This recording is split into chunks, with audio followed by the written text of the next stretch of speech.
Boba Fett was one of the most feared bounty hunters in the galaxy. Because of this, he sometimes loved to show off and collect trophies of his successful missions. One of these included a long strand of blonde hair which he proudly displayed from his shoulder. Where did this come from? Well, it's more disturbing and brutal than you might think. So much so that he even got rid of it when he attempted to turn good in the Book of Boba Fett. During the very early days of the Empire, not long after Order 66, the Empire took part in a horrible scheme known as the Subjugation of Kashyyyk.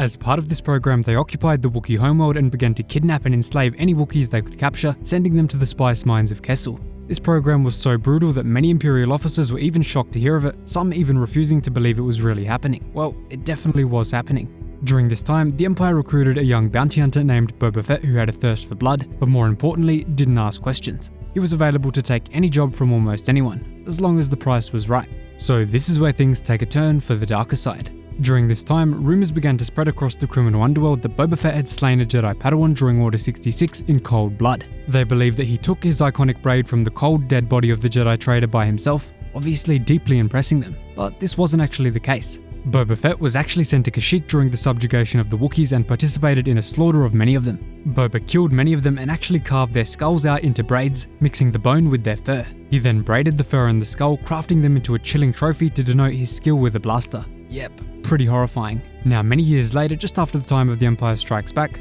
Boba Fett and Chewbacca were brought together by the leader of Crimson Dawn, Kira, aboard her ship. Almost every major player in the galaxy was given an invitation to this little event because Crimson Dawn had just come into possession of the carbonite frozen body of Han Solo, which of course Vader froze in Empire.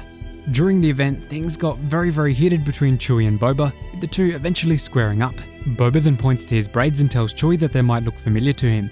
Maybe they're from his uncle or auntie back on Kashyyyk. As you can imagine, this leads Chewie into an uncontrollable Wookiee rage, but Boba tells him that he's not the first Wookiee that he's fought. At this point, Chewie angrily lifts Boba into the air, leading Lando and Leia to rush in and try to calm things down. They completely fail at this. This leads Boba to pull out his Mandalorian vibroblade and warn Chewie that he's willing to cut himself a new braid if he has to, obviously implying that he's going to cut his skull open and skin his fur. Things continue on and Leia wants them to stop fighting, but Lando is perfectly happy to let the bounty hunter continue being manhandled by Chewie. The angry Wookiee then tosses Boba Fett to the ground with tremendous force as the auction for Han Solo's carbonite frozen body continues. Everyone in attendance is only there for one reason. They want to buy Han Solo's body from Kira after Boba managed to lose it when fleeing from Bespin.